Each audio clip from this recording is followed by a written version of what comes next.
me choque tellement. Des opinions aiguisées. On tolère ça parce qu'on n'a pas les ressources pour faire les enquêtes. Des idées tranchantes. Mais est-ce que c'est normal qu'on accepte ça? Karine Gagnon. Discussion très courte, donc on va aller droit au but avec Karine Gagnon, chroniqueuse politique au Journal de Montréal, Journal de Québec, directrice adjointe de l'information au Journal de Québec. Cette histoire de parents d'élèves à besoins particuliers qui doivent quitter leur emploi parce qu'il n'y a pas de ressources pour s'occuper de leur enfant, ça t'est allé droit au cœur, Karine? Oui, mais je trouvais ça extrêmement triste de constater que des gens doivent mettre en veilleuse leur carrière. Tu sais, il y a des papas qui doivent le faire. On dit qu'il y a beaucoup de femmes aussi, parce que souvent, évidemment, c'est le salaire le moins élevé là qui va être sacrifié. Donc, souvent, ça va être des femmes. En tout cas, c'est ce qu'on dit dans le reportage. Et il n'y a pas de chiffre, tu sais, sur ce nombre-là qui est en augmentation, mais c'est quelque chose que les coalitions, fédérations, par exemple, de parents d'enfants atteints d'autisme constatent là, que c'est qu'il y a une hausse assez importante. Puis, on comprend pourquoi, Sophie, quand on lit que, par exemple, une mère doit se rendre jusqu'à 10 heures, imagine 10 heures de rendez-vous par semaine avec son enfant qui a des besoins particuliers, là, c'est pas évident. Puis une autre chose que je trouvais préoccupante dans ce reportage-là, c'est que les gens doivent de plus en plus faire appel au privé, ne serait-ce que pour que leur enfant soit évalué.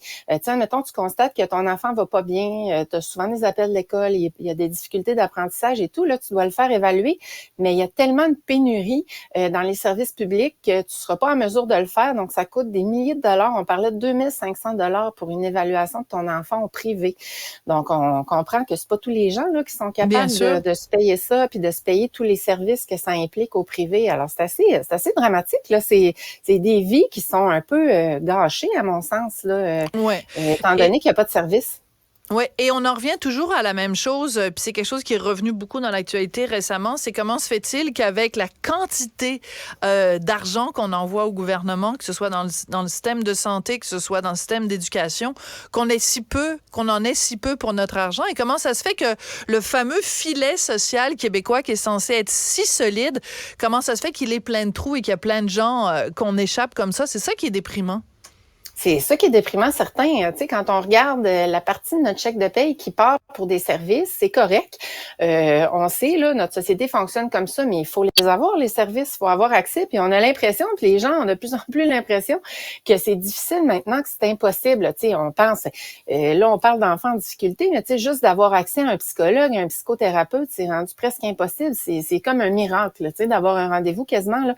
Alors qu'on sait que depuis la pandémie, on le dit, là, il y a de plus en plus de troubles d'anxiété. Tu sais, je lisais les différents reportages qu'on a fait là-dessus, là, les enfants qui sont traités pour des troubles d'anxiété, de stress, et etc. Tu sais, il y avait un sondage léger en fin de semaine dans nos pages qui disait que les gens sont de plus en plus stressés. Ben ça vient avec une augmentation de la demande au niveau des services.